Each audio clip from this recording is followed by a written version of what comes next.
For politicians, money is power. They always crave more. But because they don't actually produce anything, they've got limited ways to get it. They can hike taxes on the population and collect the cash at gunpoint. That's the most straightforward way. But it's also highly unpopular. Voters don't like paying higher taxes. They resent it. So over time, most politicians in most places decide it's a lot easier to devalue the currency. You keep the tax rate pretty much the same, you just print more money. At first, most people don't even notice that it's happening. The money seems free. This is how the US government just paid for the COVID checks and the war in Ukraine and pretty much everything else that Washington has done for the past couple of decades. Just churn out more dollars. You can see why it's a popular strategy. But what happens if you keep doing it year after year? We really ought to know. So to find out, we flew to Argentina, a country of 45 million people on the Atlantic coast of South America. 100 years ago, Argentina was one of the richest places in the world. It had everything: abundant natural resources, vast open spaces, a well-educated, capable European population. Its capital, Buenos Aires, once looked like Paris, but probably richer. You can still see remnants of that time as you walk around the city today, but the buildings are ratty now and marred by graffiti. Argentina is no longer a rich country. It's one of the poorest nations in the Western Hemisphere. Nearly half the population here lives below the poverty line. Chicken for dinner is a luxury. The people are still impressive, the natural resources still exist, but Argentina's leaders have destroyed the country by devaluing its national currency. Argentina now has Weimar-like hyperinflation. It takes a brick of bills to buy lunch. Roads and bridges fall apart and nobody can afford to fix them. Things unravel. We spend more money as a country than we earn money. This man is called Hernan. He's been trying to run a restaurant in one of the richest neighborhoods in Buenos Aires. It's really, really hard to work in Argentina, to live in Argentina. We are tired. I think that's one of the main feelings of the people. No? People are tired of all of the politicians saying the same things a couple of years and nobody does nothing good. Over the course of the average month, the Argentine peso loses 10% of its value. In other words, everybody gets 10% poorer every month of the year. It doesn't take long for people to go hungry. Our institutions have something wrong. Diana Maldino is an economist and a candidate for the Argentine Congress. Basically, the problem we have right now, we are 47 million people, out of which only 11 million people have what you would call a job. Slightly under 3.5 million people work for government, and 7 million people work in the private sector.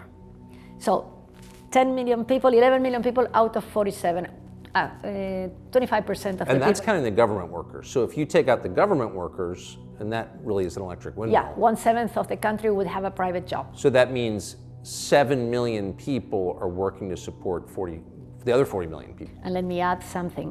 60% of the children are poor. So if you ask me, if 60% of the children are poor, the whole country is poor.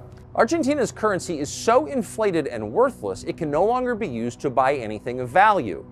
Cars, houses, even bicycles are priced in US dollars. The problem is the government lies about this.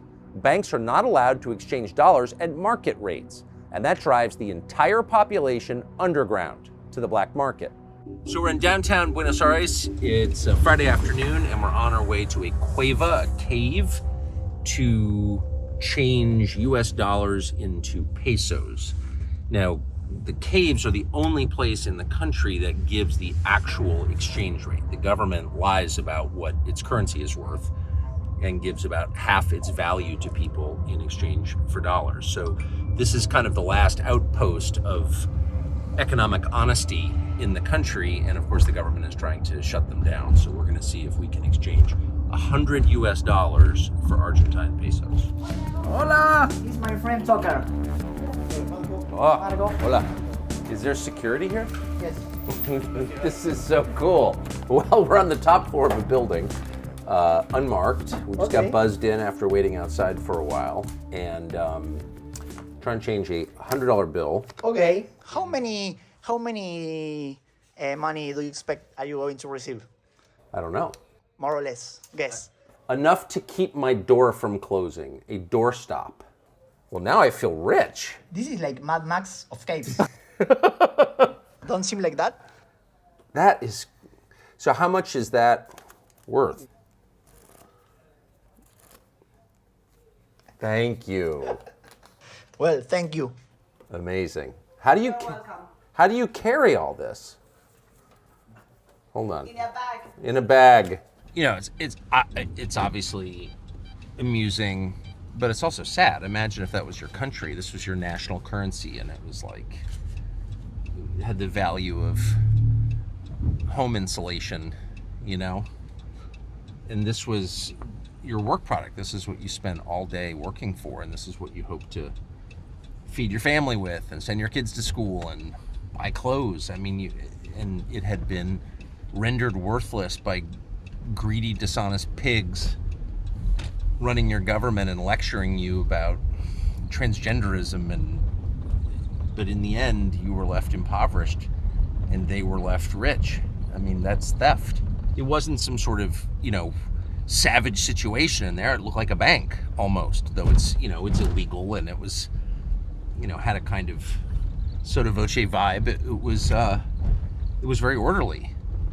But imagine if your life entailed going 4 times to a, quote, cave just to get the actual exchange rate on your money that you made by working. It's, again, they're stealing and they're lying and they're enforcing that lie at gunpoint. They close those places down because they're this little window into reality that the government can't tolerate.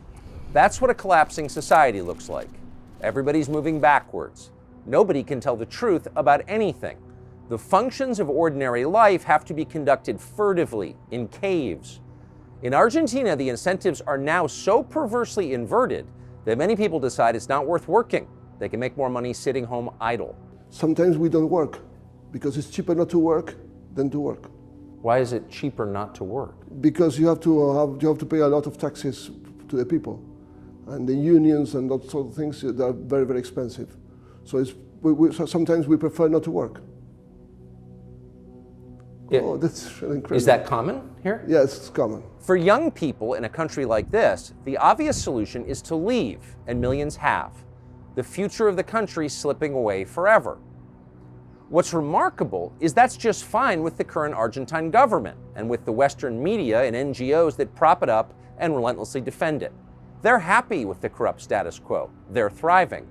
So they attack anyone who challenges the way things are currently done.